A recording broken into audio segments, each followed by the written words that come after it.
5-pack workout number 5. This is the 5th and final workout of this bodyweight series. So hopefully you've enjoyed the first 4. This is number 5. So as we begin, we are going to start in a child's pose. So we're basically stretching, reaching out those arms as far as we can, pushing those hips towards our heels, and then we're coming up into a upward dog position. I'm going to transition from the child's pose to the upward dog, or you can refer to this can be referred to as a Cobra position. Just a really nice extension of the spine. Normally with the up dog, our knees are off the ground, so we'll classify this one as a Cobra pose out of the child's pose. This is great for hip mobility, got a little shoulder mobility going on, and just overall, it's a global movement to get the entire body moving.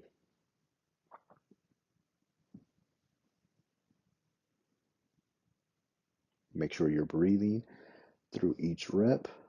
Nice, steady tempo.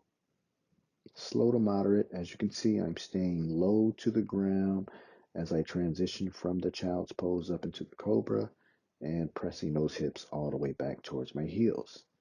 Next, we're going to go into a supine position on our back. Arms are overhead. And we're going to come up into a full roll up. So we're just going to roll that spine up, reach and touch those toes, and allow the spine to round as you go back to the ground. You want to try to articulate each vertebrae as you roll down to the lying position, nice and slow. Get a nice little hamstring stretch on the up part. And nice controlled descent using that core to really control us as we're going down. We just don't want to let the body go limp and loosely fall to the ground. Take your time with the hamstring stretch. Try to really get a nice little stretch. Grab those toes if you can. If not, you keep working towards that goal. Most people have tight hamstrings, so it may take a little time for you to be able to reach your toes, but do your best.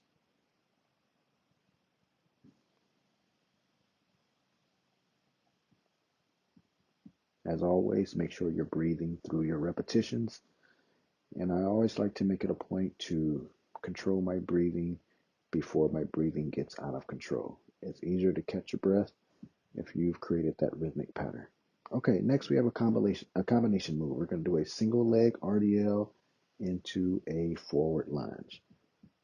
So the same leg that swings back in the RDL is the leg that comes forward in the lunge.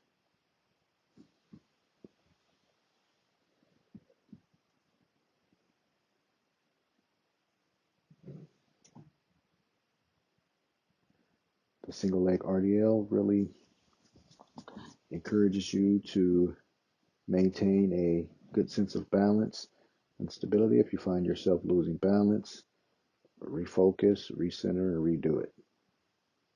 Nice and steady, moderate tempo. And as you go into that forward lunge, you don't want your upper body to fall forward. Keep those shoulders back. Maintain good posture as you descend into the lunge. Ideally, we want both legs to be at a 90-degree angle at the bottom of the lunge. Now your knee can get close to the ground, but try not to bang your knee on the ground. Try not to make a habit of doing that.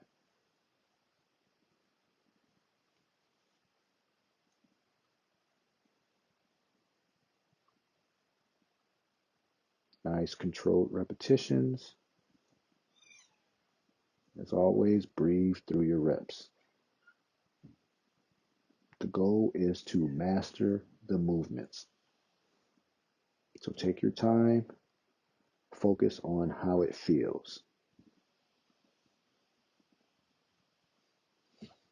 Next up, we are going to do another combination move, which involves a squat and an inchworm. So, what you're going to do is go into a squat position. Feet are going to be about shoulder width apart. And all you're going to do is, as you squat down, you're going to place your hands on the ground, walk out to that plank, go into a push-up, and walk back. Squat, hands on the ground, walk out to the push-up position, complete a push-up, and inchworm back up to the standing position. One rep at a time. Good solid plank. Nice, strong push-up.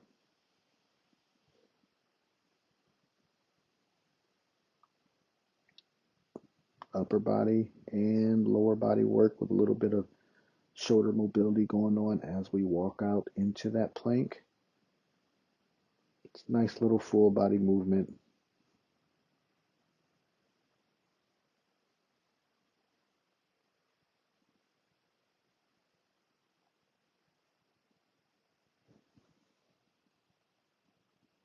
If you find doing standard push-ups are too difficult, as you walk into the plank, you can drop those knees to the ground, do a modified push-up, then get the knees off the ground and walk back up into inchworm back up to the standing position.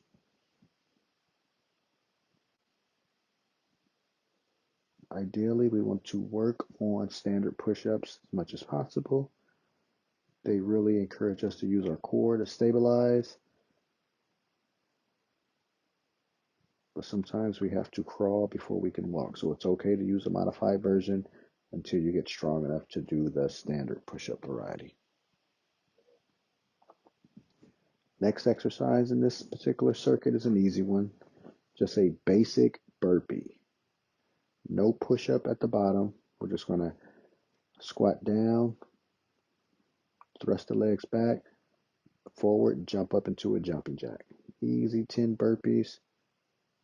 Don't worry about doing them too fast. Focus on not allowing your hips to sag as you jump out into the plank.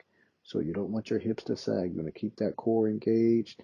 Make sure you maintain that neutral spine as you jump those legs back into the plank position.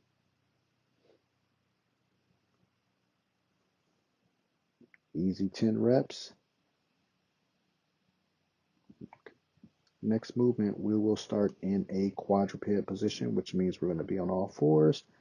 And we're just going to do what's called a sit through. So we're going to lift the knees off the ground, sitting that leg through as we rotate to the side. Now make sure as you rotate, keep that shoulder nice and strong. It's supporting all of your body weight along with that plant foot. But this is more of a coordination type of movement. We rotate back to center and then go out to the side as we alternate the kick out leg. There you go. Easy 5 each side before we move on to the next exercise.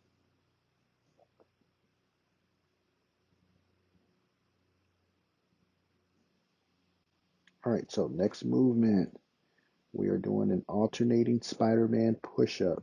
So what we're doing, we're stepping forward with our arm and the opposite leg down into the push-up and power up as we come back to the starting position. Now, as you step that leg to the side, you can either let that leg hover or you can tap the toe on the ground. Your preference, letting the leg hover is a little bit more intense.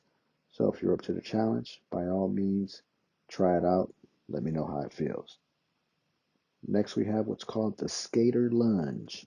So we're going to get into a bent over position. Front leg stays bent. Other leg, we're going to step back and step to the side. We're just stepping with the toe. This is really challenging to that plant leg.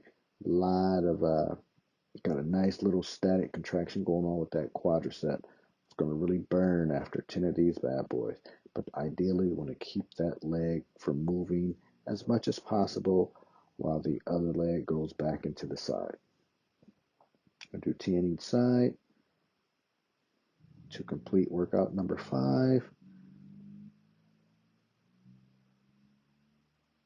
These are really good for balance and also unilaterally building up strength in our quads. As you can see, I'm kind of shifting side to side. That's something that I would want to correct in the future. Try to maintain as much stability as possible. But like us all, we're all a work in progress, and that's why we train. Get better. Have a nice day.